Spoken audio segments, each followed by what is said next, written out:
Ahoana Marina Tsy Azo Ekena Intsony ny Ceni Amin'Izao Hendriny Izao io.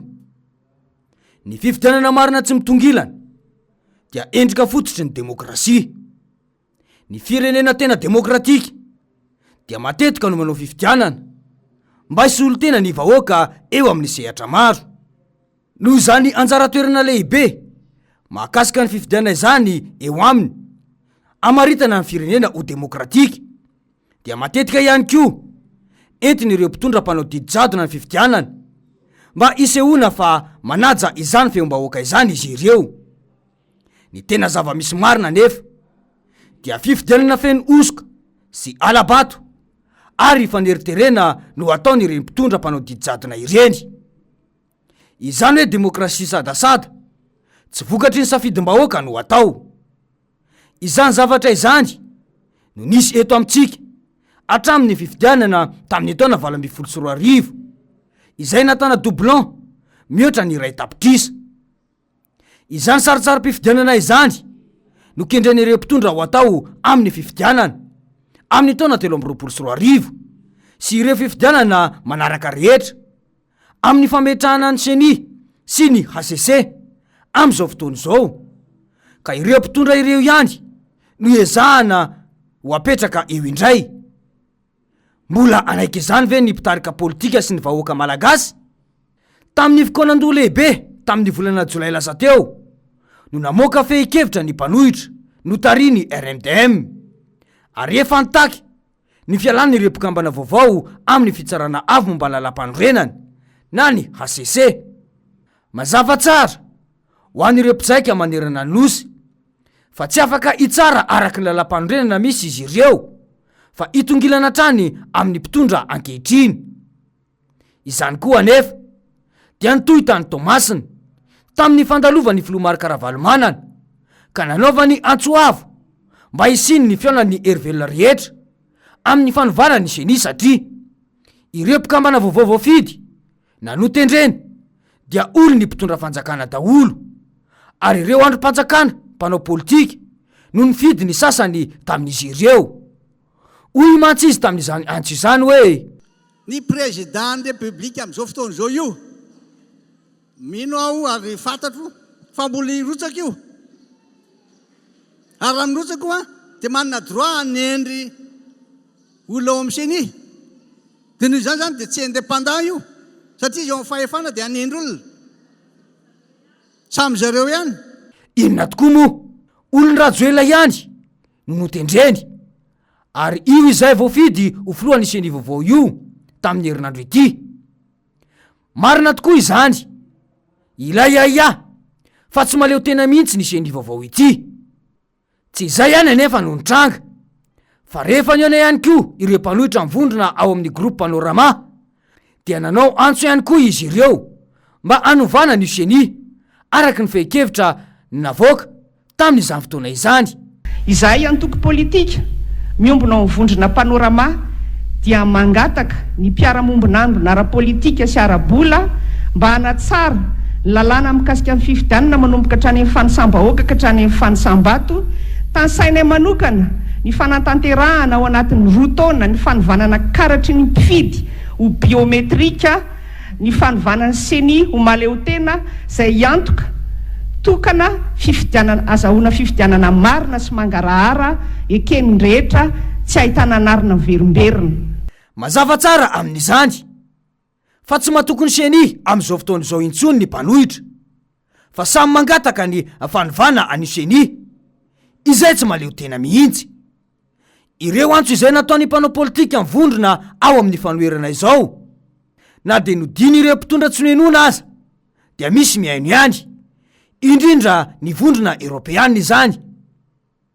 Tamin'ny dialogue politika ny fanaovan'izy ireo tamin'ny mpitondra dia nolazain'izy ireo tamin'izany fiaonana izany ny mahakasika ny fanomanana ny fifidianana. Nilaza izy ireo fa zava-dehibe tokoa ny fifidianana amin'ny taona 2024 ka fifidianana mangarahara sy tsy mitongilana no ilaina. Nanindry mafy ny vondrona Europeanina fa tokony iraisina mitovy daholo ny kandida rehetra, ary tsy tokony hisy ireo kandida ametraka aia amin'ny rafim-panjakana mpanomana sy mpikirakira ny fifidianana. Ny dika politika an'izany dia efa tsy mahatoky ny senisy ny HCC ny mpanohitra satria izy ireo no mametraka aia amin'ireo rafitra ireo. Noho izany dia ilaina ny fandinihana izany mba tsy hisiany ny korotana politika indray eto Madagasikara. Ny zava-misy aloha izany dia ny kiribiby any ny mpitondra ankehitriny ka tsy ny haino ireo rehetra izay nolazainy, fa efa tsy manaiky ny seni amin'izao fotoana izao ka mametraka azy ireo tamin'ny fomba ofisialy ihany. Vao maika aza variana ny rehetra fa ilay olona no tendreny any rajoelina mihitsy no natao ho filohan'ny seni. Mazava ho azy fa izay baiko avy amin'ireo mpitondro no arahana. Azy daholo ny akamaroan'ny mpikambanao. Hita mibaribary izao fa tsy maleo tena mihitsy io seni io ary rarina raha toka ilaina maika ny manao correction nationale araky ny fitakinana nataon'ny mpanohitra. Ny fanontaniana mipetraka ihany koa dia ny hoe aiza ireo firasy mamonim-pirenena no mangina. Amin'ny mampikambana maleo tena azy ireo dia sady tsy pomba ny mpitondra izy ireo no tsy pomba ny mpanohitra, fa izay mahasoan'ny firenena sy ny vahoaka ao aminy no tokony ho katsaina izy ireo. Betsaka ny aia fa mety hiteraka korontana ny fifidianana ho avy io raha toka tsy asiana fiaraha-midinika ireo rafitra ireo dia ny senisy ny HCC izany.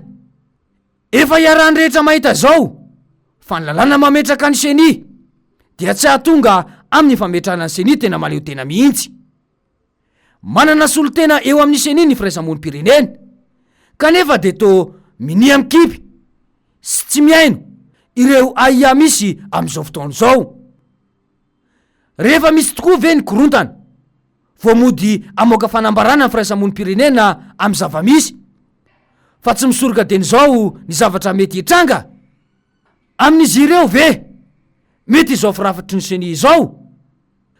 Mahasamy zoro ve ny firaisamonim-pirenena ka manazava amin'ny vahoaka amin'ny fomba fijeriny amin'izao seni vaovao izao.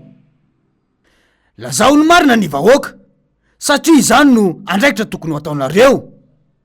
Averiny indray fa ny fifidianana tiany mpitondra atao eto dia saritsary mpifidianana ihany satria olona izy ireo daholo no miandraikitra sy mikirakira ny fanomanana izany. Demokrasia sadasada no ao ambadiky ny fifidianana mety ho feno osoka. Tsy mahagaga raha toka tsy nasain'ny filoha Amerikanina amin'ilay some mahakasika ny demokrasia izay ataony fasivy sy ny fafolo ny volana Desambra izao i Madagasikara. Azo lazaina vokilasy ho toy ny fitondrana jadona tsy misy demokrasia toy ny any Chine sy i Rosia isika.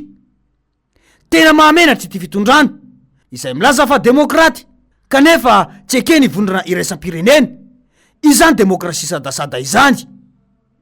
Firenena 10 no nasaina ka naninona moa i Madagasikara no tsy nantsoina. Amin'ny mpitondra mantsy dia misy ny demokrasia rehefa ny mahasoa azy no atao.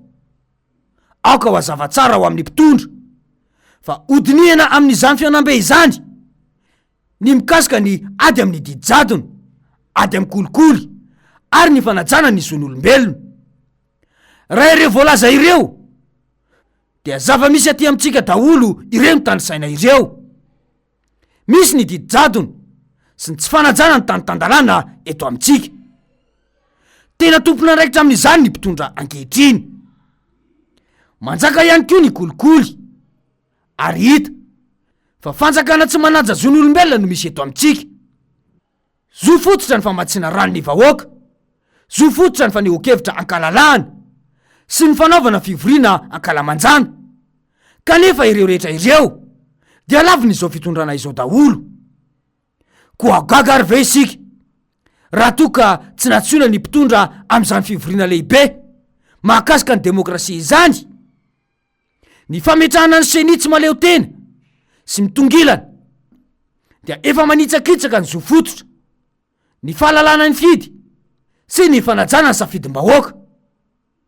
Ny fehiny de izao rehefa tsy afaka miaino ireo zay miantsoantso amin'ity senisy ny HCC mitongilana sy tsy maleo tena ity ny fitondrana dia tsy anaiky izany intsony ny vahoaka ko ampetraka ny fanontaniana hoe mihevitra ny vahoaka ho bady ve ity fitondrana ity fa ahoana mariny